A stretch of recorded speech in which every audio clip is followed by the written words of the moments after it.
di ba? Ngayon, kung ano yung sinasabi nilang belt na tinanggalan na naman daw, akala ko ba magtataho lang? Ngayon, biglang may belt. Pag tatanggalin, biglang may belt. Pwede na! Hindi nga namin nabalitaan. Alam po ng buong mundo na ang champion lang po sa super bantamweight si Inoue tsaka si Tapales. Di totoo yan. Lahat po ng belt na yan, mga minor belts, wala na pong epekto yan, no? Ang kailangan mo lang nasa top 10 ka para mapalabang ka ng championship. Kung gusto kang labanan ng champion. Kasi lahat po ng nasa championship, lahat po na nasa top 10 pwede po lumaban ng championship yan, no? Rated boxer po ang tawag yan, no? So ibig sabihin, si Casimero po sa tatlong 3 out of 4, no?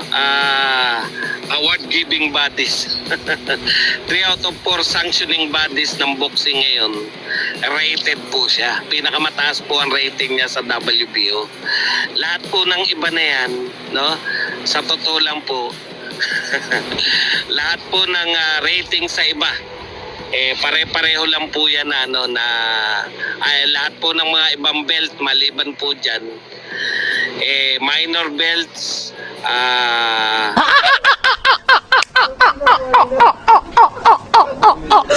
pampasarap ng laban, at kung ano man ang gusto nyong itawag, regional, etc. Yung kalidad po ni Casimero, hindi na po siya naghangad ng ganyan. Kasi siyempre, 3 division world champion na siya. World champion na po si Casimero. Kung mapanalunan niya man yung mas mabababang belt, wala na po yan Hindi na po yan masyadong wala na pong, kumbaga, kung ikaw ay Philippine champion ka pa lang, tapos makakapanalo ka ng mga regional belt, importante pa yan.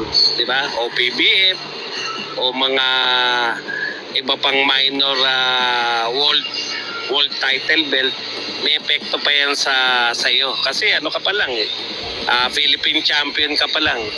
Pero kung dati ka ng world champion, isa lang po ang hangad mo, no? World championship lang. Yung totoong championship. Kaya yung i-chismis nyo na si Cuadro Alas ay tinanggalan ng kung ano Di totoo yan. belt. Hindi nyo nga kinikilala yung belt na yan Nung tatanggalin, tsaka nyo kikilalanin. Huwag kayong ipokrito. So kung matuloy nga po sa December na paglalabanan ni Martin at Chaiwat ang WBO ni Cuadro Alas, na ang ibig sabihin lamang yan ay baka nagbago na ng ruta itong si Martin. Dahil kung ating makikita sa IBF Super Bantamweight Rankings mga busing, ay nasa pang-4 na spot itong si Martin. Habang sa WBO naman ay nasa pang-8 ito. At si Cuadro Alas Casimero naman ang nasa pang-3.